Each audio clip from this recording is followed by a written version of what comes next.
রিপ্রেজেন্টেটিভরা উপস্থিত আছেন। আমাদের এই স্কিমটা আপনারা জানেন কোভিডের সময় মেইনলি শুরু হয়েছিল।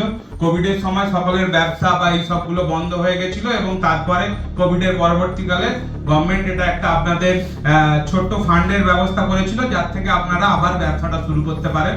সেইভাবে সেই কনসেপ্ট নিয়ে কাজটা এসেছিল এবং আস্তে আস্তে সময়ের সাথে সাথে সেটা প্রথমে আগে 10,000 ছিল, 20,000 ছিল, 50,000 ছিল, সেটা এখন লিমিট বেড়ে 15,000, 25,000 এবং 50,000 হয়েছে। মানে আপনারা ফার্স্ট টার্মে 15,000 পাবেন, শোধ করলে 25,000 পাবেন এবং ওইটা শোধ করলে আবার 50,000 টাকা পাবেন। 50,000 টাকা শোধ হয়ে গেলে এখন নতুন একটা স্কিম আবার লঞ্চ হয়েছে ক্রেডিট কার্ড বলে। আপনি সেখানে 2 লাখ টাকা পর্যন্ত লিমিট পাবেন, সেটা আপনি 45 দিনের মধ্যে বিনা সুদে রিপেমেন্ট করতে পারবেন। সেই ক্রেডিট কার্ডের যারা 50,000 শোধ করতে পারছেন তাদের ক্ষেত্রে প্রযোজ্য হবে। ওই প্রজেক্টটা নতুন এসেছে, আস্তে আস্তে ইমপ্লিমেন্ট হবে। আপনারা 50,000 শোধ করলে তারপর আমাদের সাথে যোগাযোগ করবেন, আমরা তারপরে করে দেব। তো আমরা ব্যাংকে আপনারা যারা হ্যাঁ দুটো তিনটে জিনিস এখানে একটা বলা। এক হচ্ছে আপনারা যেই লোনটা পাচ্ছেন তাতে সাবসিডি আছে, আপনারা টাইমলি রিপেমেন্ট করবেন। যেরকম